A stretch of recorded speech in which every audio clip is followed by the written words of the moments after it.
Hello, everyone, and welcome to the next lesson in the pre-intermediate course. And we're going to look at superlatives, the best, the worst, the fastest, the slowest. We're also going to describe cities and towns because guess what? We all live in cities or towns. Very few of us live truly out in the country on a desolate, isolated farm or island. We all live in cities and towns, or most of us. So we're going to learn how to describe those. And then for pronunciation, we're going to do some sentence stress. And we have here a question to begin with. What's the most beautiful beach you've ever been to? This is a superlative, the most beautiful. With superlatives, we often use the before most. The most beautiful. The most beautiful beach I've ever been on was in Spain in one of these quiet areas of Costa Brava, or a quiet area of the Dominican Republic in the northeast side corner of the islands. Pretty quiet. What about you? What's the most beautiful beach you've ever been to? I haven't been to these in a while, but I remember them vividly. All right. Now, if we look here, think about how to answer these questions about where you live. So let's begin. And I'll answer them. I'll ask them and answer them, but I'd like you to answer them right now. I'm going to ask, you can pause it and answer. Do you live in a village, a town, or a city? I'll answer. Currently, I live in a town. I live in the capital of Warsaw, capital of Poland, which is Warsaw. I'm from a big town in the U.S. Now, a city, a rather small city, medium-sized city in the U.S.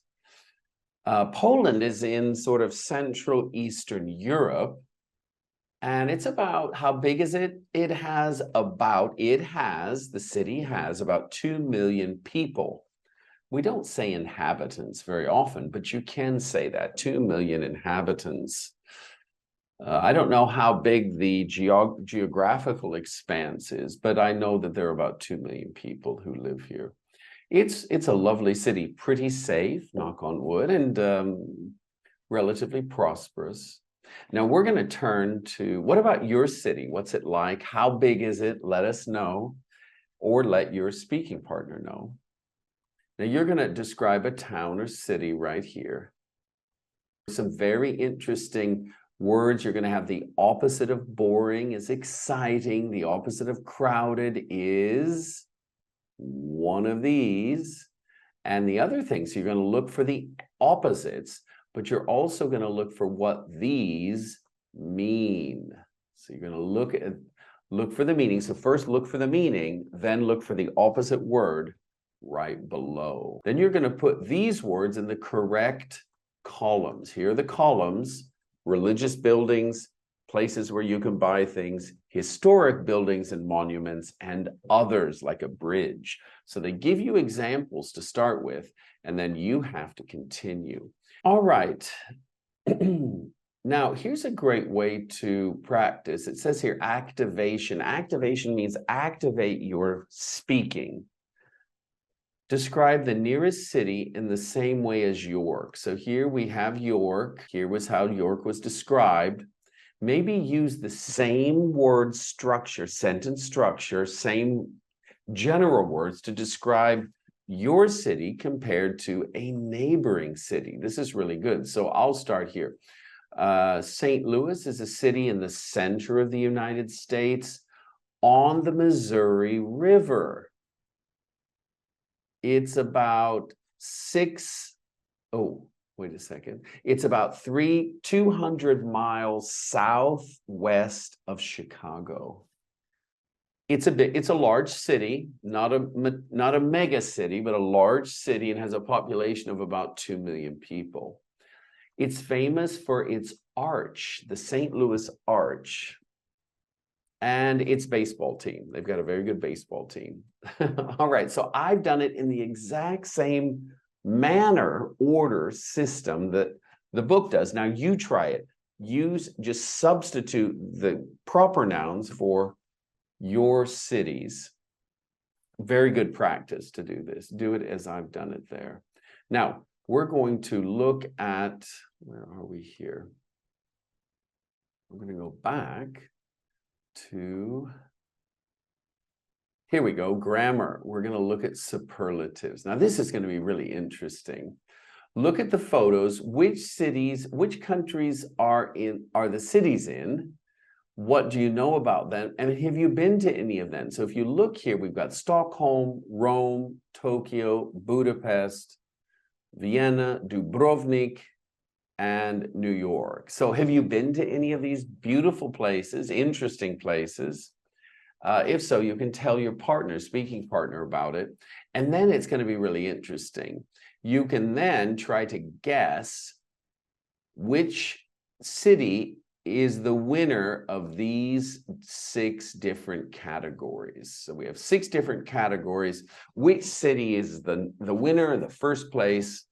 And then there's an overall winner. And this is going to be quite interesting. And you can guess what those might be. I know some of you haven't been to Europe. A few of you have, so it might be quite interesting to guess. They're not all in Europe, but a few of them are. 3. Let's see, 4 of the 6 are. One's in the US, obviously, and the other is in Asia, Japan. All right, now we're going to move to the grammar bank, and this is interesting because we use superlatives all the time. And I want you to practice after me. I'm going to read it, and then you follow me, echo me, shadow me. Tokyo is the cleanest capital city in the world. Notice the cleanest. So we use the article. So we use the plus the superlative adjective. Next, Spain is one of the most popular holiday destinations. Camping is the least expensive way to go on holiday. Do you like camping? Have you ever been camping? So my family, my father loved camping. And so we were I was forced to go camping. I sort of liked it as a kid, but as I got older, I avoided it. I didn't find it so interesting, mainly because they were fishing, and I don't really like fishing so much. I don't like to fish. All right, now they say here, after superlatives, we use in plus the name. So Tokyo is the cleanest capital city in the world, So that's where we use that. All right, and number 2, it's the most beautiful city I've ever been to. We often use the plus superlative plus the present perfect. The most beautiful city I've ever been to. This is quite interesting. And the second question, or the second sentence right here, it's the best film I've seen this year. So very nice, very, very nice. Now, we can practice here. Cold, colder, the coldest. Thin, thinner, thinner, the thinnest. That's difficult. The thinnest. The thinnest. Healthy, healthier, the healthiest. Beautiful, more beautiful, the most beautiful. Good, better, the best. Bad, worse, the worst.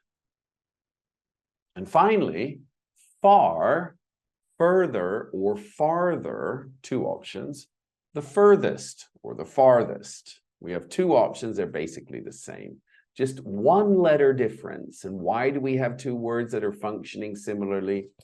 I don't know, except maybe 2 separate traditions grew and then they both are acceptable because they're both common and popularly used. All right.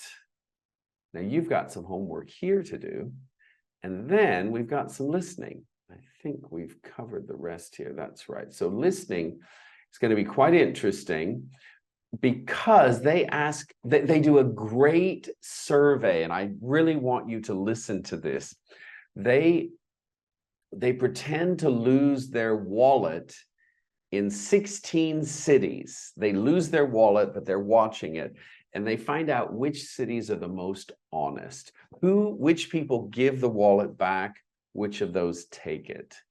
And this is going to be quite interesting. So you can listen to the reporter talking about the results. This is 513, really interesting. The results of the experiment. Which cities are the most honest? Which are the least? I can tell you, because I've had students just come back from Rome. Rome is not going to be the most honest city. It will be probably one of the worst. It's a problem. Rome and Barcelona are known as the pickpocket capitals of Europe. Pickpocket means they steal something from your pocket. They pick it, they take it. These are pickpocketers. The people are called pickpocketers or thieves.